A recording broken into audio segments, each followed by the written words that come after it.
As China seeks to further its presence in the waters of the Pacific, it has commissioned a new supercarrier to add to its fleet that they are hoping will compete with the US Navy's new Gerald Ford supercarrier. But how does the Fujian compare to the Navy's newest addition to its carrier fleet? Does it have the technological capabilities to compete with modern blue water carrier fleets? What is the likely military doctrine that will outline its use in battle?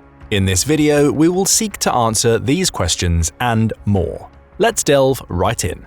Much of what we know about the new Fujian is based on reconnaissance imagery and intelligence analysis. The Chinese Type 003 Fujian supercarrier has a 316-meter flight deck and has a beam of 76 meters at the flight deck. It is conventionally powered by 8 boiler steam turbines, producing approximately 220,000 horsepower at its 4 shafts. The Fujian is expected to utilize electromagnetic catapults, a step up from the ski jump configuration of its predecessors. Its displacement will be about 80,000 tons with a full combat load, though recent intelligence suggests that it may actually displace closer to 100,000 tons. The ship will be crewed by approximately 2,000 sailors and 60 flag staff officers. The endurance of the Fujian is not yet known, however.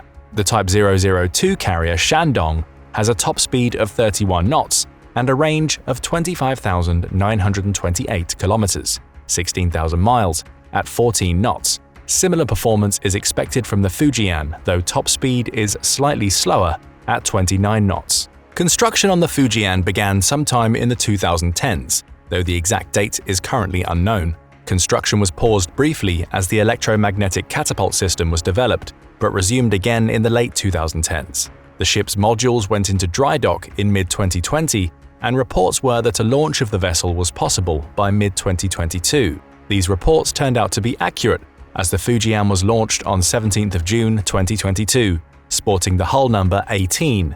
The Electromagnetic Catapult Aircraft Launch System, or EMALS as the US refers to it, utilizes a linear induction motor as opposed to the steam piston catapults of other carriers. This represents a significant technological jump for the Chinese, as they have skipped developing conventional steam-driven catapults altogether.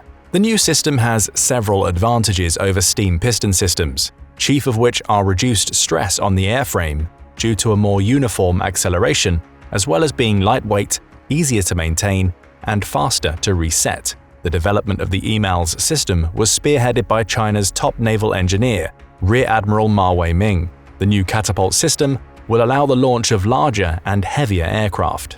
The aircraft carrier is expected to utilize a modified J-15 fighter variant for its main fighter wing, until a dedicated 5th-generation fighter can be developed for carrier-based operations. In 2021, intelligence analysts concluded that the People's Liberation Army had developed the J-15B, which includes CATOBAR, or Catapult-Assisted Takeoff but Arrested Recovery. The new variant also included an upgraded avionics suite, newer engines, and the ability to launch upgraded missiles. The fighter air wing is expected to consist of 55 modified J-15 fighters. The J-15 carries a crew of 1 to 2 depending on variant and mission. It has a length of 22.8 meters, 73 feet and 1 inch, and a wingspan of 15 meters, 49 feet and 3 inches. It has a gross weight of 27,000 kilograms, 59,000 pounds, and a max takeoff weight of 32,500 kilograms, 71,650 pounds. Max speed is reportedly Mach 2.4, with a ferry range of 3,500 kilometers, 2,200 miles. The aircraft reportedly uses 2 WS-10B turbofan engines. The engines are equipped with afterburners and each produce 30,000 pounds of thrust with afterburners lit. The J-15 is capable of carrying the following ordnance: 1 GSH-31 30mm cannon with 150 rounds, PL-15 long-range air-to-air missiles, PL-12 medium-range air-to-air missiles, PL-10 short-range air-to-air missiles, YJ-83K anti-ship missiles, KD-88 standoff land attack missiles, YJ-91 anti-radiation missiles, plus assorted bombs and rockets. The aircraft is also capable of utilizing the UPAS-1A buddy refueling pod similar to F-18s in the US carrier fleet. The Air Wing is also expected to employ prop-powered transport aircraft and KJ-600 AEW&C airborne early warning and control. The KG-600 was specifically developed to take advantage of the Fujian's upgraded catapult system and will lessen the carrier's reliance on helicopters for AEW&C operations, as well as anti-submarine operations. The aircraft is the direct counterpart to the American E-2 Hawkeye and fills a similar role. The new aircraft made its maiden flight on 29 August 2020, with flight testing continuing into 2021. The KJ-600 is a high-wing turboprop aircraft fitted with a large overhead radome. It's suspected that the radome houses an AESA-type radar system in a three-way configuration. It has a crew of 3 to 5 airmen. It is 18.14 meters long, 59 feet and 6 inches, and has a wingspan of 25 meters, 82 feet. The tailplane is a quad-fin configuration for increased stability. The aircraft is powered by two Zuzu Wojiang 6C turboprop engines, each producing 5,103 horsepower. The engines spin 6-blade constant-speed feathering props, which are capable of pitching to reverse thrust.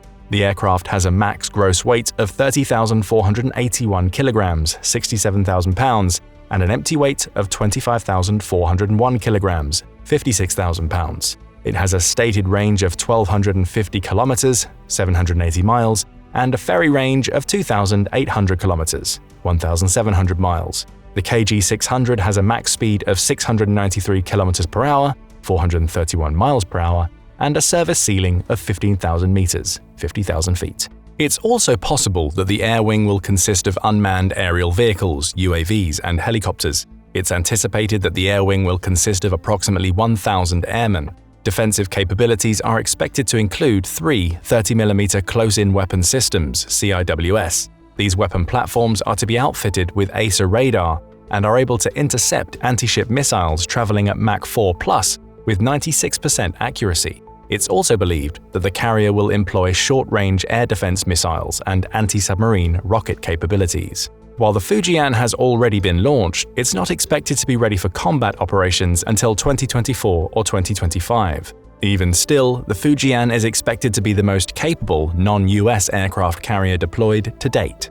It represents a giant leap forward for China's Navy, but is it enough to stand toe-to-toe with the United States? Well, one important factor to consider is how the carrier will be utilized. China does not have much experience in carrier operations. While the United States has the benefit of 100 years of experience, China is in a rush to play catch-up. Launching and recovering aircraft in all weather and lighting conditions is something that takes practice, solid operating procedures, and delicate orchestration. Reports indicate that as of now, Chinese aircraft still utilize land-based airfields precisely because of these shortcomings. They also lack experience in anti-submarine warfare and anti-ship missile detection and engagement. Though the KJ-600 aircraft is being developed to deploy with the Fujian, it's not yet fully operational. Due to the fact that the carrier has conventional propulsion systems, it must cruise with a fuel tanker for sustained operation, exposing yet another vulnerability. Because of these factors, the carrier is likely to be utilized in regional waters in show-of-force operations, but lacks the experience, technology, and capability for effective and sustained combat operations in distant waters away from mainland resources. This effectively limits its use as a blue water Navy flagship in the modern arena. Gerald R. Ford-class supercarriers are the United States' latest carrier class, set to replace the current fleet on a one-for-one basis. It's expected that 10 carriers will be built and launched over the course of the upgrade process. It's expected that all 10 carriers will have combat capability by 2040. The first ship, the USS Gerald R. Ford (CVN-78), began construction in 2005, was launched in 2013, and was commissioned in 2017. CVN-78 is replacing the USS Enterprise (CVN-65). CVN-78 has a 337-meter flight deck with a 78-meter beam, just slightly larger than the Fujian. It utilizes 2 nuclear reactors for power and can reach speeds in excess of 30 knots. The nuclear power plant provides the Gerald Ford with an unlimited range. The ship utilizes 4 electromagnetic catapults, as well as an advanced arresting gear system. Displacement with a full combat load is at 100,000 tons and has a complement of 508 officers and 3,789 enlisted men. The air wing employed on CVN-78, CVW-8 or Carrier Air Wing 8 consists of 4 Super Hornet squadrons, an E-2 Hawkeye Squadron, an EA-18 Growler Squadron, C-2A Greyhound Squadron, and 2 MH-60 helicopter squadrons. At the time of this video, there are currently no 5th-generation F-35 Lightning II fighters attached to the air wing. However, this capability would not be difficult to add in the future, as the F-18 begins to be replaced by the multi-role fighter. The F-18 Super Hornet is a supersonic twin-engine multi-role fighter. It is considered a 4th-generation fighter, which puts it in the same class as the J-15B. The Super Hornet has a crew of 1 to 2 depending on variant and mission. It has a length of 18.31 meters, 60 feet and 1.25 inches, and a wingspan of 13.62 meters, 44 feet and 8.5 inches. Max takeoff weight is 29,937 kilograms, 66,000 pounds, and has an empty weight of 14,552 kilograms, 32,000 pounds. The aircraft is capable of reaching 1.6 Mach and is powered by 2 General Electric F414-400 afterburning turbofans. Each engine is capable of producing 22,000 pounds of thrust with afterburners lit. It has a range of 2,346 kilometers, 1,458 miles, and a combat range of 822 kilometers, 511 miles. The fighter is armed with one 20mm M61A2 Vulcan cannon and 412 rounds of ammunition. It carries 4 AIM-7 Sparrow missiles, 4 AIM-9 Sidewinder missiles, 12 AIM-120 AMRAAM missiles, and 12 AIM-260 JAT-M missiles. It can also carry 6 AGM-65EF Maverick air-to-ground missiles, 4 AGM-84H Ki SLAM-ER missiles, 6 AGM-88 HARM missiles, 4 AGM-158 JASSM missiles, 4 AGM-154 Joint Standoff Weapon JSOW glide bombs, 4 AGM-84 Harpoon anti-ship missiles, 4 AGM-158C LRASM missiles, JDAM bombs, laser-guided bombs, Mark 80 series bombs, and CBU-78 Gator mine systems. As far as avionics, the Super Hornet utilizes either the Hughes APG-73 or the Raytheon APG-79 radar systems. It also carries either the Northrop Grumman ITT ALQ-165 self-protection jamming system or the L3 Harris AN/ALQ-214 integrated defensive electronic countermeasure system. The Raytheon AN/ALE-50, BAE AN/ALE-55 tow decoy, Raytheon AN/ALR-67 radar warning receiver, and the MIDS LVT JTRS data link transceiver are also carried.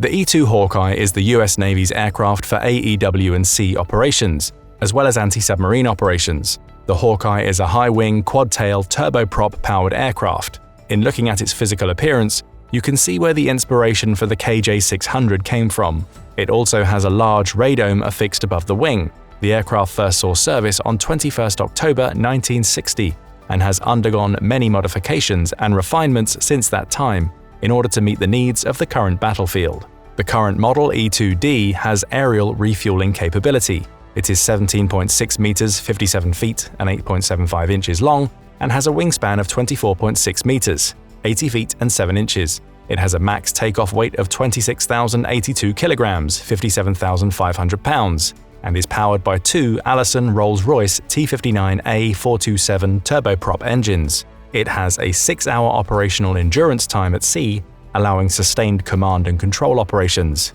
The C-2 Greyhound is a transport variant of the same aircraft.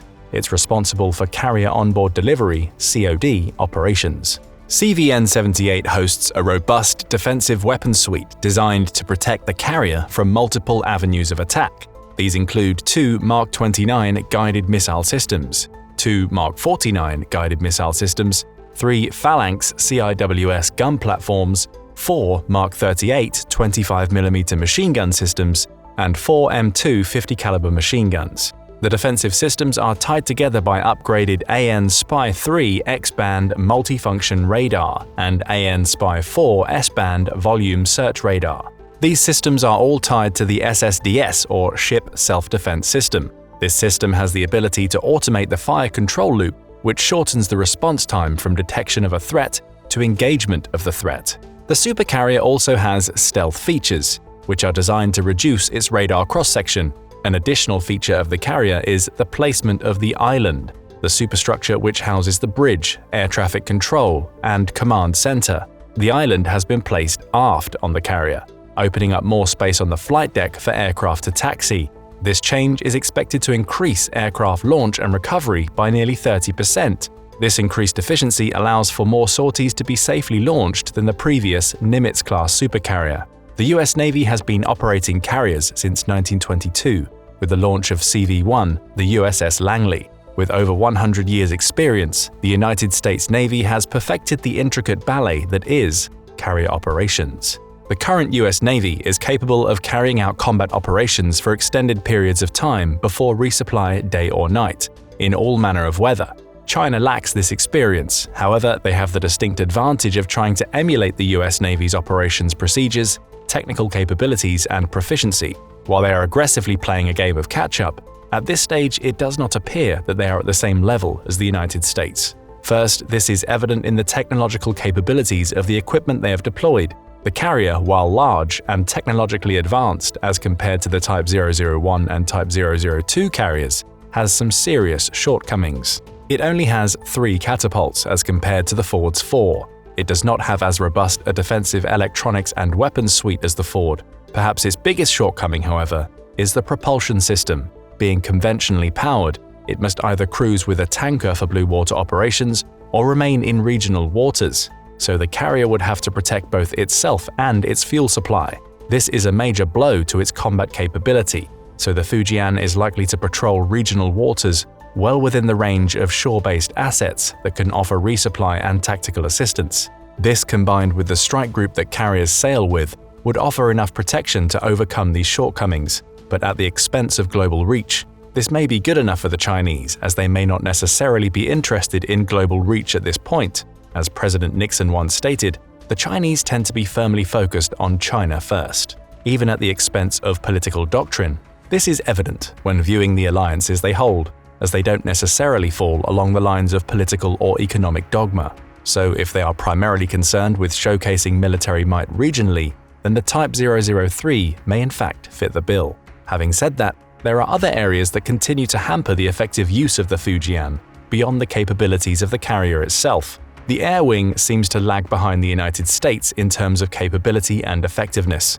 In comparing the J-15 to the F-18E, for example, the United States clearly has an edge. This advantage extends to not only the aircraft's capabilities, but in terms of ordnance carried, mission capabilities, and defensive capabilities. The Super Hornet has had the luxury of time to grow and mature, standing on the shoulders of the original F-18 and the experience gained from the F-14 program. The upgrades are purposeful and well thought out to suit the needs of the Navy and the US Department of Defense as a whole. It would seem that the upgraded J-15 had a less focused development and seems to be more haphazard without a clearly defined role. Sometimes more isn't always better, it's just more. The KJ-600, while very similar in aesthetic to the E-2 Hawkeye, doesn't have the same loitering time and avionics suite. It's true that the Chinese government has kept a tight lid on its capabilities. On the surface, it comes off as a less capable clone. Military technology will only get you so far, however. Tactics and training are often what wins the day. It is in this area where the largest difference between the two carriers and sailors on board is evident. As previously stated, the US Navy has been operating combat-capable aircraft carriers for 100 years. They have seen combat operations in World War II, Korea, Vietnam, the Middle East, the Balkans. The sailors on board train relentlessly to maintain a state of combat readiness that is based on experience and lessons learned in the high-stakes world of warfare. The Chinese do not share this experience or advantage. No Chinese carrier fleet has actively participated in combat operations. They have simulated strikes on islands. However, they don't have the real-world experience to adequately simulate the pressures of sustained operations where lives are at stake. The PLAN affords the average pilot 100 to 150 hours of flight time annually. US pilots, by contrast, typically fly 200 hours per year. US pilots and sailors are able to conduct combat operations anywhere, at any time, and in all manner of weather. Chinese pilots to date lack this capability. The United States also spends much time and resources training the carrier strike force to operate as a cohesive unit.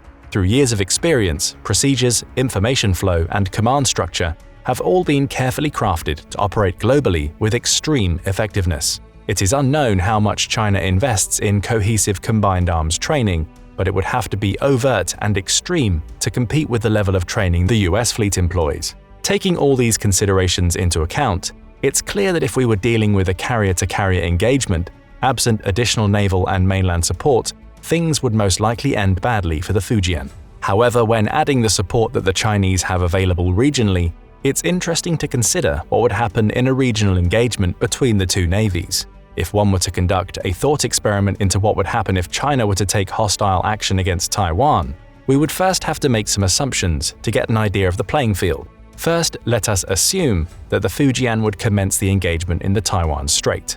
Let's also assume that the Gerald Ford strike group was operating independently without support of additional carrier groups. Also, let us make the assumption that additional aircraft would not be provided by the Chinese mainland Air Force. Finally, let's assume a conventional, non-nuclear conflict where hostilities are already occurring and the rules of engagement allow for the full use of force. It would seem logical that the first order of business would be to establish air superiority and to limit the Fujian's mobility. This would mean removing its tanker from the fight through either subsurface, surface, or aerial means. The Ford has approximately 48 strike fighters available and can launch between 160 to 270 sorties a day. The Fujian has 40 strike fighters available, and based on existing figures from the Type 001 and 002 carriers, can launch 20 sorties per day, based on numbers gleaned from training exercises.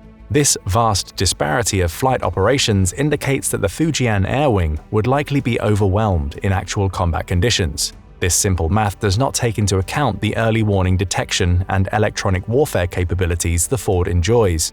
To further exploit the Fujian's weaknesses, the Ford would likely commit to night operations or foul weather operations that would further wreak havoc on the Chinese air wing. With its air wing decimated and an inability to maneuver, the Fujian's contribution to the fight would be marginal at best. From this standpoint, the Fujian seems like a paper tiger. But the reality is that the constraints that we put in our analysis are unlikely to exist in reality. The Chinese mainland forces would be unlikely to allow their fleet to be encircled and besieged. Likewise, the United States is unlikely to enter the fray without the support of allied nations or an additional carrier strike group. It is conceivable that in addition to Taiwan, Japan, the Philippines, South Korea, Thailand, and even Vietnam would offer aid if not join the fight outright. The risk of the incident turning into a global conflict is very real and not to be taken lightly. However, even in this scenario, it seems unlikely that the Fujian would come out on top, especially if the conflict extended out into what is considered the second island chain. Current analysis seems to indicate that the Fujian serves a political role and a way of flexing regional muscle as a means of intimidating East and Southeast Asian countries, as China continues its effort to expand what it considers its territorial waters. A regional show of force that would augment the man-made islands and the airfields they have placed as footholds in disputed waters. In November of 2023, the Type 002 carrier Shandong and its strike group operated in the Taiwan Strait for 2 weeks and flew 420 J-15 sorties. This show of force, however, does not likely indicate an imminent threat to Taiwan, but can be used to assess how the Fujian is likely to be utilized. Analysts have also concluded that unlike the United States' use of the Ford as an offensive asset, the Chinese have adopted the Fujian as a defensive asset, specifically as it comes to the first island chain off the coast. China has placed most of its development and deployment on the ability to launch shipborne cruise missiles. It's likely that the carrier air wing is intended to protect these ships from attack, rather than offensively engaging targets like the United States doctrine. The Department of Defense has indicated that while they do not believe China currently has the capability of successfully invading Taiwan, they may by 2027. This is per testimony presented to Capitol Hill by Admiral Phil Davidson. One thing that is evident is that while that may be the case now, it's not something to be taken for granted. China is aggressively working toward creating a truly capable blue water navy. Ship to ship, China does have the largest navy in the world. They also possess superior industrial capabilities and can build and launch ships twice as fast as the United States. The next carrier in Chinese development is purportedly slated to be nuclear-powered, larger and with a more capable air wing. China is already looking at upgrading the J-15 air wing to a fifth-generation air wing and has successfully test-flown the J-35. The The J-35 is the Chinese counterpart to the American F-35. We can only hope that the two superpowers never have to engage fleet to fleet. In addition to the catastrophic loss in life that a conflict of this magnitude would create, the economic impact on both countries would be catastrophic. Both countries have economies that are heavily dependent on each other. China owns majority shares in several US-based businesses. These facts make employing the calculus of war tricky, as the United States has never been in an adversarial position quite like this before. Only time will tell how the story will unfold. But what do you think? What would happen if China and the US found themselves in a fleet-to-fleet confrontation? Who would win? Let us know in the comments, and don't forget to subscribe for more military analysis from military experts.